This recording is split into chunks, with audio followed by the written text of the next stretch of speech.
एजिकल 18 और उसका दूसरा वचन, उसमें एक कहावत है, खट्टे अंगूर तो खाए पूर्वजों ने, परंतु दांत खट्टे हुए बच्चों के। खट्टे अंगूर तो खाए पूर्वजों ने, परंतु दांत खट्टे हुए बच्चों के। इसका अर्थ ऐसा कि पूर्वजों ने हमारे पाप किए, लेकिन उसका परिणाम हम लोग भुगत रहे हैं, उसकी सजा हम लोग भुगत रहे हैं। इस्राएली जब बेबीलोन में जाकर गुलामी में जीवन व्यतीत कर रहे थे, बड़े परेशानी और दुखदायक ऐसा जीवन उनका हो गया था। और ऐसे समय में जब उनको कहा गया है कि वो परमेश्वर की ओर फिरे, तो उस समय में उन लोगों ने कहा कि हमारे पूर्वजों ने पाप किया है और उसका परिणाम हमको भुगतना पड़ रहा है। आज यही बात कितनी ही सत्य हमको लगती है। आज भी हम कोरोना वायरस से, कोविड-19 के प्रभाव में हम लोग दुखदाई यातना में ऐसा जीवन व्यतीत कर रहे हैं। और हम लोग देखते हैं कि ऐसा मृत्यु का तांडव मचाने वाली इस भयंकर बीमारी के मध्य में हम लोग भी ऐसे ही कुछ बातें कर रहे हैं।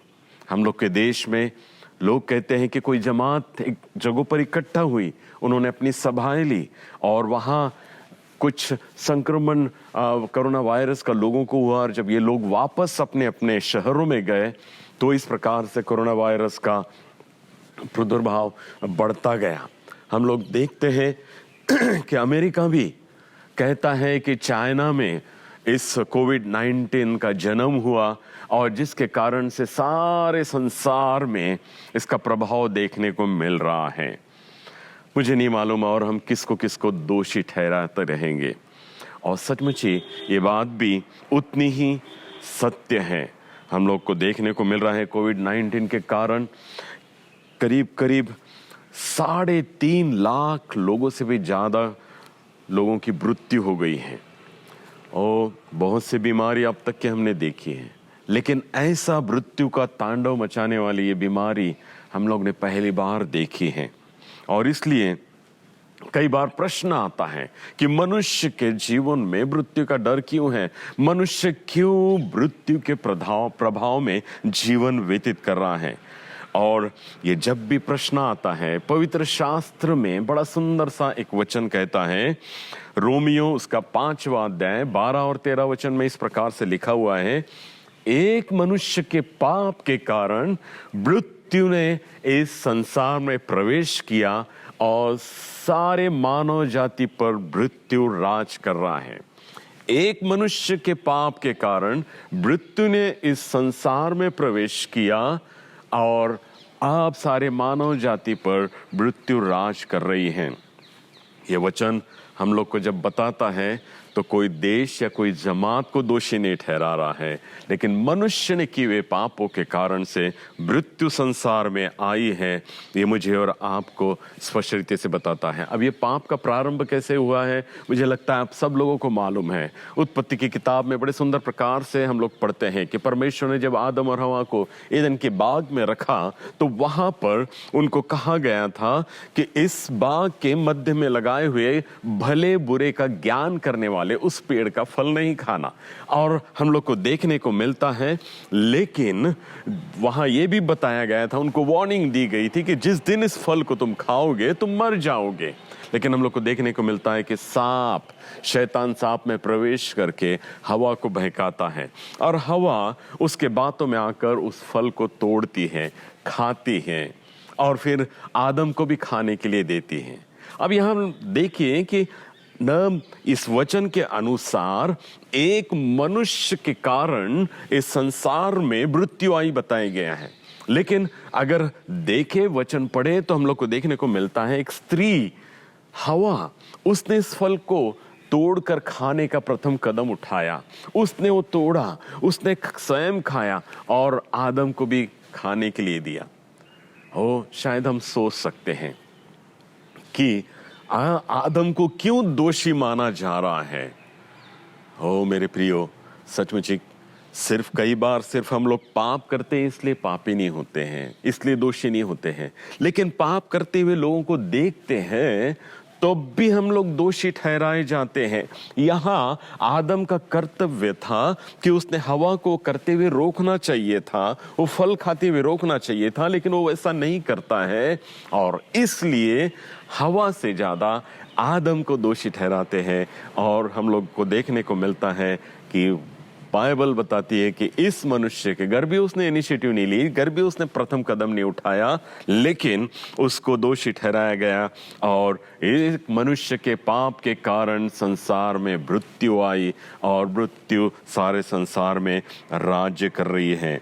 हम लोग को देखने को मिल रहा है कि रोकने के बजाय इसने जस्ट देखते रहा और इतना भयंकर दोषी ठहरा और संसार में मृत्यु का साम्राज्य फैलाने के लिए कारण हुआ।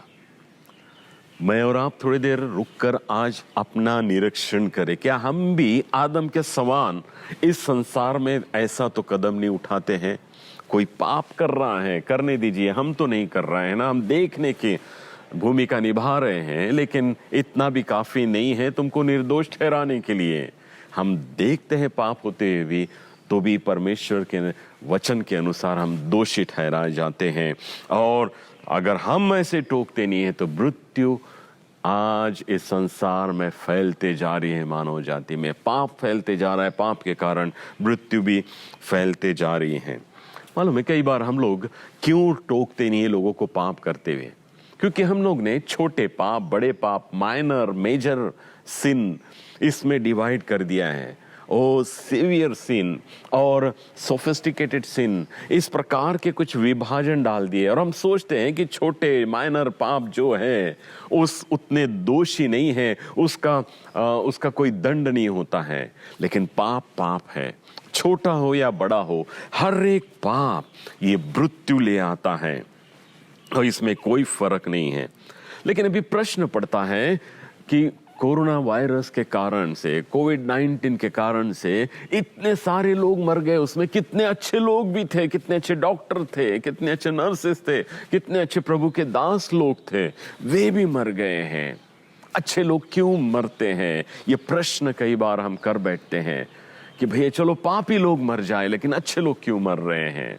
वो बाइबल बताती है यशायाह नबी की किताब और उसका 57वां अध्याय है और पहला वचन, यशायाह 57:1 में लिखा हुआ है, धर्मी इसलिए मरते हैं ताकि उनको आने वाली आपत्तियों का सामना ना करना पड़े।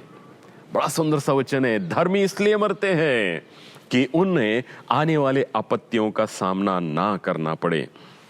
मेरे प्रियो, सचमुच ही बड़ा ये वचन मुझे और आपको, ये हमारे जो प्रश्न है कि अच्छे लोग क्यों मरते हैं, तो बाइबल बड़े साफ रीति से बताती है अच्छे लोगों की मृत्यु, धर्मी जन की मृत्यु इसलिए होती है ताकि आने वाले परेशानियों का उनको सामना ना करना पड़े। मैं और आप तैयार रहें कि सचमुच ही आने वाले दिन ये कितने परेशानी के दिन है और ऐसे समय में मृत्यु हमें आ जाए तो परमेश्वर का धन्यवाद दे, स्तुति करें। हमारे बहुत से लोग हैं जिनके ऊपर अगर ऐसी मृत्यु आ रही है तो प्रभु को धन्यवाद दे, क्योंकि प्रभु चाहता है कि उन धर्मियों को आने वाले आपत्तियों का, परेशानियों का सामना ना करना पड़े।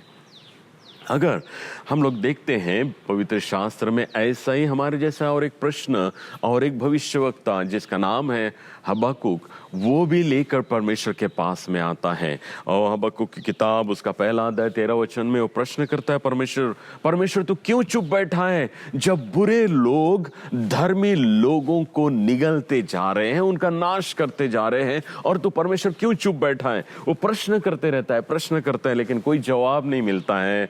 और आखिरी में मालूम है 3रा अध्याय है और हबक्कुक के 3रे अध्याय से 17 से 19 वचन में वो कहता है कि प्रभु तू जवाब नहीं देता तो अब मैं शांत रहूंगा। और आगे और एक सुंदर सा वचन वो कहता है, घर भी अंजीर के वृक्ष फल ना दे, वो अंगूर की बेलियां फलवंत ना हो, खेत में अनाज ना उपजे, लेकिन परमेश्वर मैं तुझ में आनंदित रहूंगा। अनाज ना उगे, अंजीर फलवंत ना हो, अंगूर फलवंत ना हो, लेकिन मैं तुझ में आनंदित रहूंगा क्योंकि तू मेरा बल है। और मेरे प्रियो, सचमुच ऐसे सारे दुखदाई परिस्थितियों में परमेश्वर अगर हमारे मर्जी के अनुसार हमारे प्रार्थनाओं को उत्तर नहीं दे रहा है तो हमें एक ही काम करना है जो हबक्कुक हमको सिखा रहा है कि हम जैसी भी स्थिति परमेश्वर ने हमें दी है उसमें आनंद से रहें, क्योंकि परमेश्वर हमारा बल है। वो हम लोग को देखने को मिलता है कि प्रभु यीशु मसीह के समय में भी ऐसे ही कुछ प्रश्न लेकर लोग आए और गली हम लोग को देखने को मिलता है कि गलतियों के आन से क्या पत्री में कि किस प्रकार से लूका रचित सुसमाचार 13 अध्याय 1 से 5 वचन में कुछ लोगों को पिलातुस उनको वेदी पर उनके गला काटकर अर्पण करता है, उनके लहू को वेदी पर अर्पण करता है। उसके बाद यही लोग जब न एक टावर बांधते होते हैं तो वो टावर गिर जाता है और 18 लोग उसके नीचे दबकर मर जाते हैं। कुछ लोग वहां के गलील के लोग आते हैं और प्रभु से प्रश्न करते हैं, प्रभु ये लोगों की मौत किस लिए हुई? क्या ये बहुत भयंकर पापी थे इसलिए मारे गए? ओ, बड़ा विचित्र सा प्रश्न करते हैं कि प्रभु ये इनके पाप बहुत भयंकर थे इसलिए मारे गए क्या? प्रभु यीशु मसीह उनको कहते हैं नहीं नहीं। लेकिन आगे प्रभु यीशु मसीह जो कहते हैं बहुत ही सुंदर सी बात वो कहते हैं कि तुम लोग पश्चाताप करो, तुम लोग पीछे फिर जाओ, नहीं तो तुम भी इन लोगों के समान मरोगे। प्रभु यीशु मसीह यहाँ वो साधारण पाप थे या भयंकर पाप थे इसका वर्णन करके नहीं बता रहे, लेकिन लोगों को बता रहे हैं कि तुम भी सावधान हो जाओ, तुम भी मन फिराओ, पश्चाताप करो, नहीं तो तुम भी ऐसे ही मरोगे। ओ, मृत्यु से बचने का प्रभु यीशु मसीह बड़ा सुंदर सा मार्ग बताते हैं कि मृत्यु अकस्मात रीति से आ जाएगी। ओ, कोरोना वायरस कैसे मनुष्य के शरीर में प्रवेश करता है, अनपेक्षित रीति से समझ में भी नहीं आता है, कभी सिम्टम्स भी नहीं दिखते हैं, लेकिन मनुष्य को मृत्यु में ले जाते हैं। हमें समझ में नहीं आ रहा मृत्यु कब और कैसे हमारे ऊपर आएंगी, लेकिन इससे बचने का प्रभु यीशु मसीह मुझे और आपको मार्ग बताते हैं कि पश्चाताप करो, ओ मन फिराओ, प्रभु के पीछे चलने लग जाओ। यही एक बचने का सुंदर सा एक मार्ग है। वो पाप से, मृत्यु से अगर बचना है तो पश्चाताप ये एक सुंदर सा मार्ग है। अभी हम लोग को देखने को मिलता है कि क्या ये प्रश्न आता है कि हम कोरोना से बच पाएंगे क्या? बहुत से लोगों को प्रश्न है और निश्चित ही प्रभु कहता है कि बच पाओगे और उसका रास्ता है पश्चाताप करो।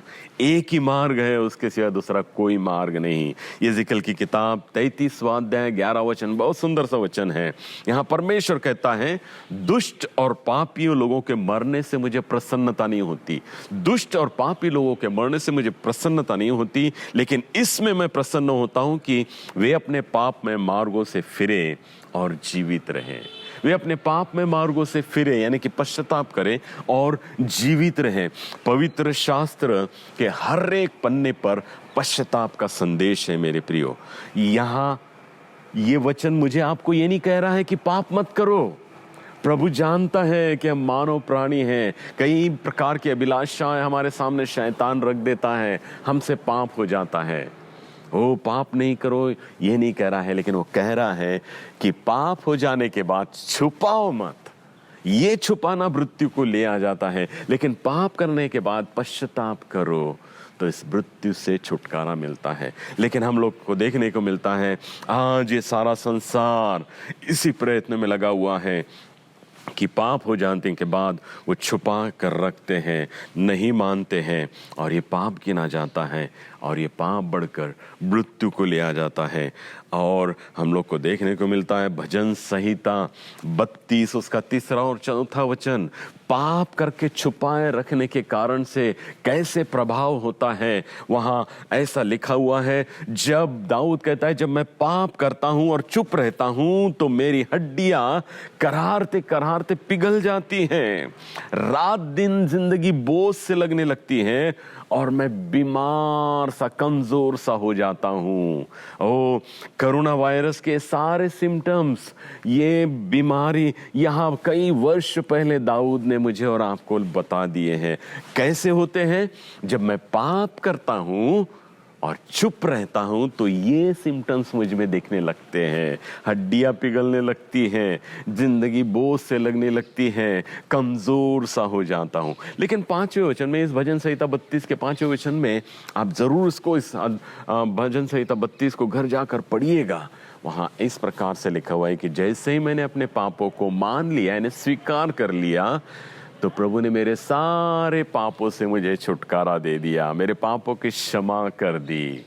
ओ मेरे प्रियो, कितना सुंदर सा वचन मुझे और आपको बता रहा है कि पश्चाताप कैसे हमको जिंदगी देता है, कैसे हम जब पापों को मान लेते हैं तो हमें नया जीवन देता है। हम कमजोर से हो जाते हैं, मरने पर टिके होते हैं, लेकिन ये कारण होता है कि हम पाप करके छुपा कर रखते हैं। लेकिन पश्चाताप करें, उसको मान ले, तो हम लोग को नई जिंदगी मिलती है।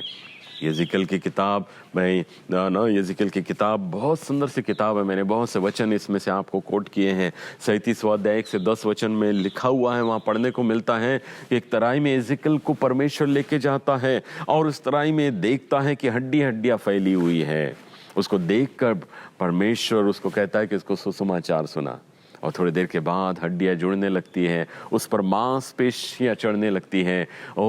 और देखने को मिलता है कि एक बड़ी सेना खड़ी हो जाती है, बड़ी सेना खड़ी हो जाती है। पश्चाताप यही काम करता है, हमारी जर्जर हुई हड्डियों को, हमारी बिखरी हुई हड्डी को इकट्ठा करता है, जान डालता है और नया जीवन देता है। मेरे प्रियो, इसी अध्याय के, यजिकल के 37वें अध्याय 12 और 13 वचन में हम लोग को देखने को मिलता है कि वो हमें कब्र से निकाल कर भी हमें अपनी आत्मा हमें डालता है, हमें जिंदगी देता है। और वो कहता है कि तुम क्यों मरोगे, तुम जियो और जीते रहो। बहुत सुंदर सा वचन है यजिकल 37 उसका 12 और 13 वचन कि मैं तुम्हें कब्र में से भी निकाल कर जिंदगी दूंगा, अपनी आत्मा तुम में डालूंगा। तुम क्यों मरो, तुम जियो और जीते रहो और जीते रहो।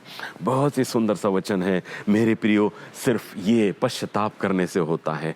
आज तुम्हारा और मेरा पश्चाताप, आज हम सारे संसार के लोगों का पश्चाताप कर रहे, तो मैं सोचता हूं कि आज इस कोविड-19 की मृत्यु से बहुत से लोगों को हम बचा सकते हैं। इस मृत्यु को हम यहीं रोक सकते हैं अगर हम पश्चाताप करें। आज कितने लोग हैं अभी भी स्ट्रगल कर रहे हैं जिंदगी के लिए, बिस्तरे पर, हॉस्पिटल में पड़े हुए हैं। लाखों लोग हॉस्पिटल्स कम पड़ रहे हैं, लेकिन उनको अगर आप चाहते कि नई जिंदगी मिले तो क्यों ना पश्चाताप करें अपने पापमय जीवनों का। बाइबल यही एक मार्ग मुझे और आपको बता रही। अब पश्चाताप क्या है, पश्चाताप क्या हुआ है हम लोग देखेंगे। पश्चाताप यह है कि हमने किए हुए पापों के प्रति सच्चा दुख प्रकट करना। हाँ, मैंने पाप किया है, कबूली देना। यीशु मसीह ने मेरे पापों के बदले में अपने प्राण देकर मुझे उस गुनाह की सजा, मृत्यु से छुड़ाया है, यह विश्वास करना और फिर दोबारा पाप न करने का निश्चय करना, यही पश्चाताप है। बहुत साधारण सी बात है, फिर से दोहराऊंगा कि वे पापों के प्रति सच्चा दुख, हाँ मैंने किया है, ये कबूली। यीशु मसीह हमारे पापों के बदले मारा गया है और उसने हमें उससे छुटकारा दिया है, यह विश्वास, और फिर दोबारा न करने का निश्चय। ये सारी बातें पश्चाताप में हैं। बहुत सी आसान सी बात है, लेकिन हम लोग कई बार उसको नहीं करते हैं। अगर मैं अपने पापों का अंगीकार करूंगा, मान लूंगा कि मैं पापी हूं, मेरी इमेज खराब हो जाएंगी। लोग मुझे बहुत बड़ा धार्मिक मानते हैं, पवित्र इंसान मानते हैं, मैं बहुत बड़ा ऐसा इस संसार में लोगों के मध्य में मेरा नाम है। अगर मैं ऐसा करूं तो कई बार ये सोचकर हम पश्चाताप नहीं करते हैं। पश्चाताप एक मृत्यु को रोकने के लिए, ये मेरे और आपका पश्चाताप एक कारण हो सकता है। गुनाहों की कबूली देने से हम रुक जाते हैं, लेकिन ये कबूली ही सच्चा पश्चाताप है। हम लोग देखते हैं यशायाह नबी की किताब 44वां अध्याय 22वें वचन में बड़ा सुंदर सा वचन है, लिखा हुआ है, तुम्हारे पाप काली घटा के समान कितने ही फैले हो। आसमान पर आपने काले बादल देखे, फैले रहते पूरे, तुम्हारे पाप भी ऐसे फैले हुए हो। मैं बादलों के नाई उनको उड़ा दिया है। मैंने बादलों के समान उन पापों को उड़ा दिया है। उड़ाऊंगा नहीं कह रहा है, मैंने उड़ा दिया है। और हम लोग कितने बार देखते हैं, आज भी हम लोग बहुत से काले बादल आए थे आसमान पर, लेकिन बारिश नहीं हुई, कुछ भी नहीं हुए और उड़ गए, और अभी धूप देख रहे हैं। मेरे प्रियो, पाप के विषय में भी परमेश्वर यही कहता है कि वो जब तुम्हारे पाप ऐसे बादलों के समान भी इतने असंख्य हो, मैं उसको बादलों के समान उड़ा दिया है। मैंने उसको अपने नज़र में नहीं रखा है, मैं उसको अपने किताब में लिख कर नहीं रखा, मैंने क्षमा कर दिए, मैं भूल गया हूँ। परमेश्वर का यह वचन है। आज ये संसार इस भयंकर मृत्यु से न सामना कर रहा है। पश्चाताप का संदेश आज मैं और आप ही ना अपने तक के रखे, लेकिन संसार को दे। पश्चाताप इस मृत्यु को रोक सकता है। अपने किए हुए पापों का किसी देश को, किसी जमात को, किसी लोगों को दोषी ठहराने के बजाय आज हम स्वयं ही अपने जीवन का निरीक्षण करें। बाइबल ये भी बताती है, यदि कोई कहे कि मैं पापी नहीं हूँ, तो वो झूठा है और स्वयं को फंसाता है। मेरे प्रियो, इस संसार में कोई भी नहीं है जो निष्पापी है। सब ने पाप किया है, सब ने पाप किया है, और हम लोग को आवश्यकता है इस पापों के बदले में पश्चाताप करें। ये आपका और मेरा पश्चाताप आज ये सारे संसार को मृत्यु से बचाकर फिर से नया जीवन दे सकता है। अभी हम लोग आखिरी का एक छोटा सा उदाहरण देकर मैं समाप्त करूंगा।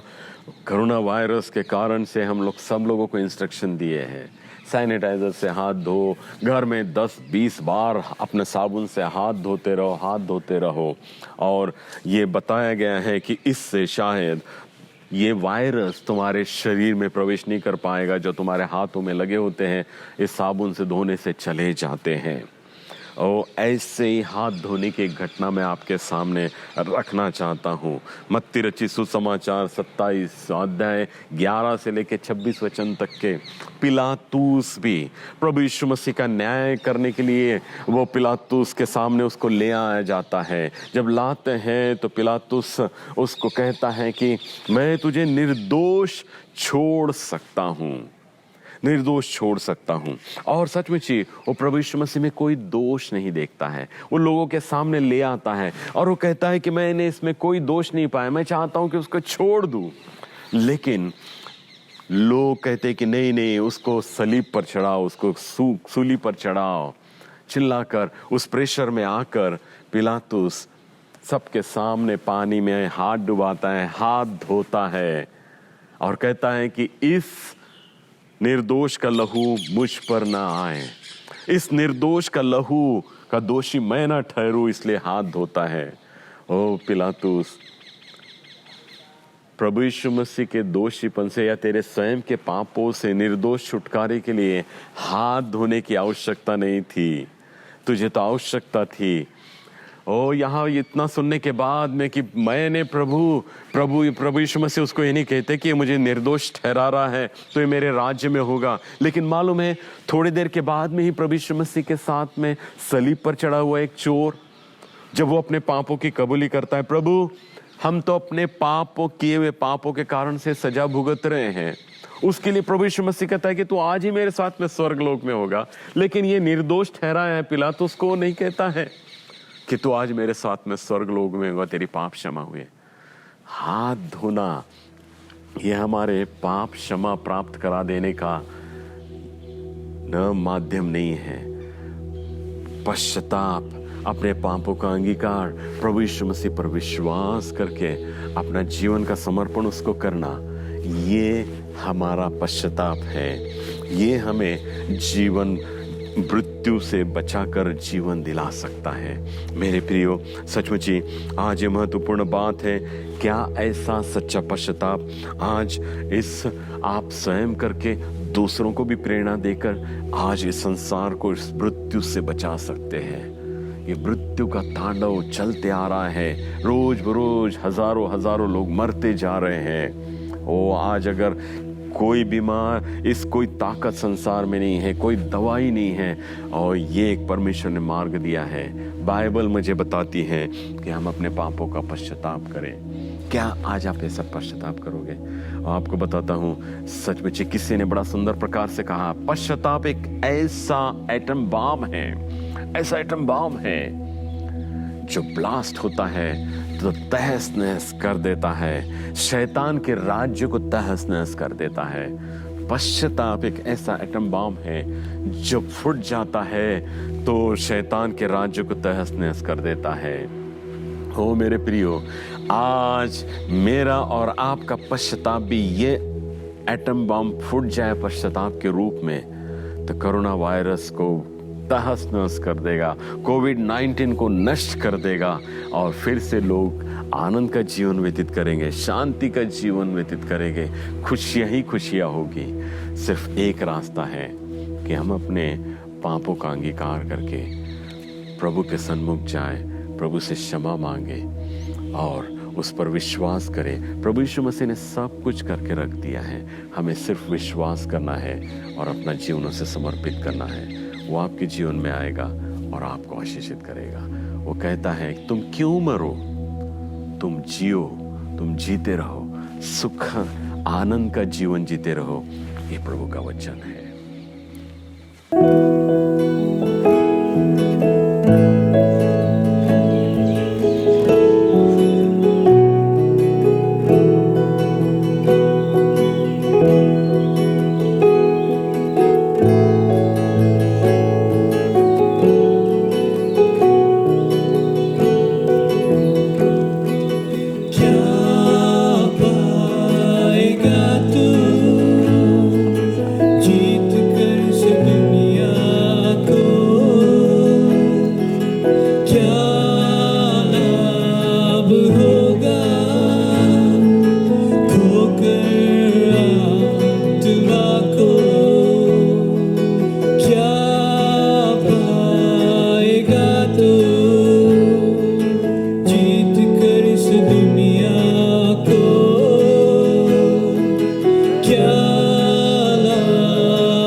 अमृत का जीवन देने तू आजा यीशु के पास, तुझे यीशु बुला रहा, तू आजा यीशु के पास, तुझे यीशु बुला रहा, यीशु बुला रहा,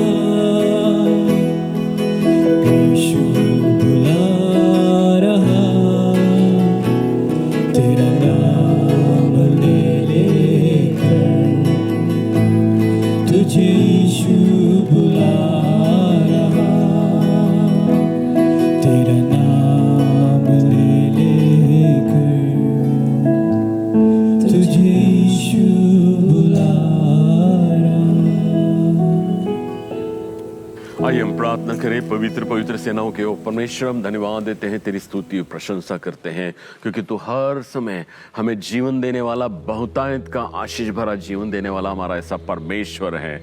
ये जीवन हमने खो दिया था, लेकिन फिर से हमें प्रभु और भी स्वर्गीय ऐसे आशीषों से भरकर प्रभु यीशु मसीह के माध्यम से तूने हमें दे दिया था। और धन्यवाद देते हैं कि सिर्फ हम अपने पापों का अंगीकार करें, उसका पश्चाताप करें, तो जीवन का सोता फिर से एक बार बह निकलकर हमारे जीवन में प्रवेश करता है। प्रभु ओ प्यारे खुदावन, आज तो से तेरे चरणों पर प्रार्थना करते हैं, बड़े पश्चातापी अंतकरण से हम हमारे हर एक पापों का अंगीकार करते हैं। प्यारे खुदावन, आज हमारे सारे संसार के लोगों के पापों का अंगीकार तेरे सन्मुख आकर करते हैं।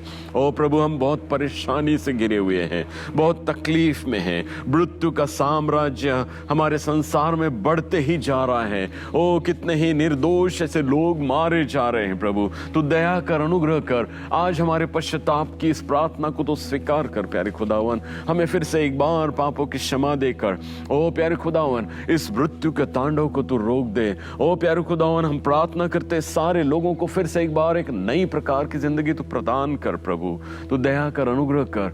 ओ प्रभु, इस संसार में सिवाय तेरे कोई भी हमें नहीं इस मृत्यु से छुड़ा सकता। प्रभु तू परमेश्वर ऐसा है कि हमें मृत्यु से छुड़ाने के लिए स्वयं के अपने प्राण दे देता और हमें बचाता है। आज वही कार्य कर प्रभु, तू हम पर दया कर और इस मृत्यु से तो हमें छुड़ा।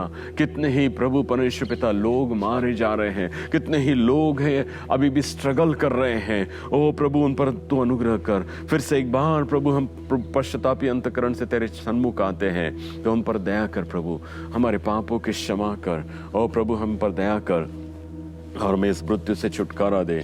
प्रभु हम फिर से एक बार तेरे चरणों पर आते हैं, जो प्रभु ऐसे समय में ओ प्रभु क्या करना क्या नहीं उन्हें सूझ नहीं रहा है, आज उनके तक के तेरी आत्मा पहुंचे, तेरा वचन पहुंचे, और इस वचन के द्वारा प्रभु वे भी अपने पापों का अंगीकार तेरे सन्मुख करे। ओ तुझसे क्षमा मांगे, ऐसे नम्रता और दीनता का आत्मा तू उन्हें दे, ताकि प्रभु परमेश्वर पिता वे आज तेरे सन्मुख आकर घुटने टेक कर अपने पापों का अंगीकार करे और तुझसे क्षमा मांगे। प्रभु ओ प्रभु, फिर से एक बार तेरे चरणों पर नम्र और दीन होकर विनती करते हैं। प्रभु हमारे जीवन के कोने कोने में तू जा। प्रभु जो छुपे हुए पाप है उसे तू खोज निकाल। उन सारी बातों को आज तेरे सन्मुख हम प्रभु स्वीकार करते हैं, तो हमें क्षमा कर प्रभु, दया कर प्रभु, और सचमुच ही इस भयंकर मृत्यु से सारे लोगों को छुटकारा दे। हम सारे प्रभु परमेश्वर पिता संसार के लोगों पर एक नए तरीके से आने दे और तेरी महिमा तो करा ले। विनती को प्रभु यीशु मसीह के नाम से मांगते हैं, आमीन।